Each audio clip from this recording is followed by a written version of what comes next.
আল্লাহ যখন আমাদের ভালো কিছু দেন আমরা চাই আরেকটু বেশি পেতে। যেমন ধরুন, আমরা যখন অসুস্থ হয়ে যাই, আল্লাহ আমাদের একটু সুস্থ করে দিলে আমরা কি দোয়া করি?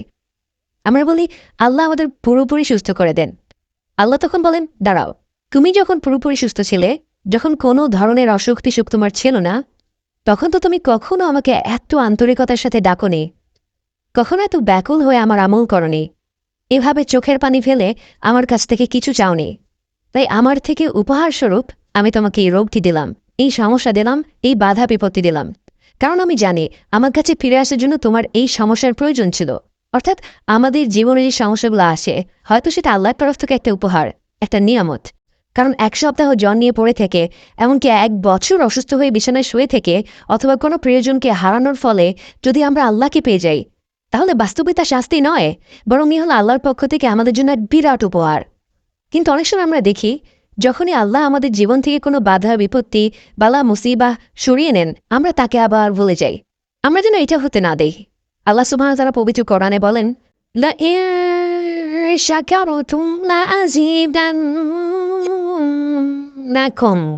এখানে যে ভাষা ব্যবহার করা হয়েছে তার ব্যাকরণগত বিশ্লেষণ করে দেখলে আমরা দেখব, আল্লাহ বলছেন যে কোনো সন্দেহ নেই, আমরা একেবারেই নিশ্চিত হয়ে বলতে পারি যে আল্লাহ অবশ্যই অবশ্যই নিঃসন্দেহে আমাদের বৃদ্ধি করে দিবেন। কিন্তু কি বৃদ্ধি করে দিবেন? বৃদ্ধি করবেন আমাদের নিয়ামতগুলো, আল্লাহর পক্ষ থেকে আমাদের উপহারগুলো, আমাদের জীবনে ভালো যা কিছু ঘটে সব কিছুই তিনি বৃদ্ধি করে দিবেন। কি করলে? আমরা যদি আল্লাহর প্রতি কৃতজ্ঞ হই। অর্থাৎ আল্লাহর নিয়ামতগুলো আমাদের কৃতজ্ঞতার সাথে ঘনিষ্ঠভাবে সম্পৃক্ত।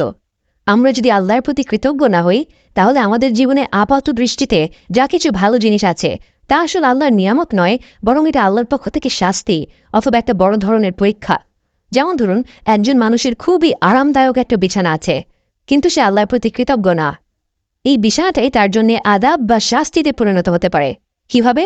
সে এই বিছানায় এতটাই আরাম করে ঘুমায় যে সে ফজরের নামাজের জন্য উঠতে পারল না, সে আল্লাহর থেকে দূরে সরে গেল। অপরদিকে আরেকজন মানুষের জীবনে আপাত দৃষ্টিতে খারাপ কিছু ঘটে গেল, হয়তো তার বাবা মা মর্মান্তিক দুর্ঘটনায় ইন্তেকাল করলেন।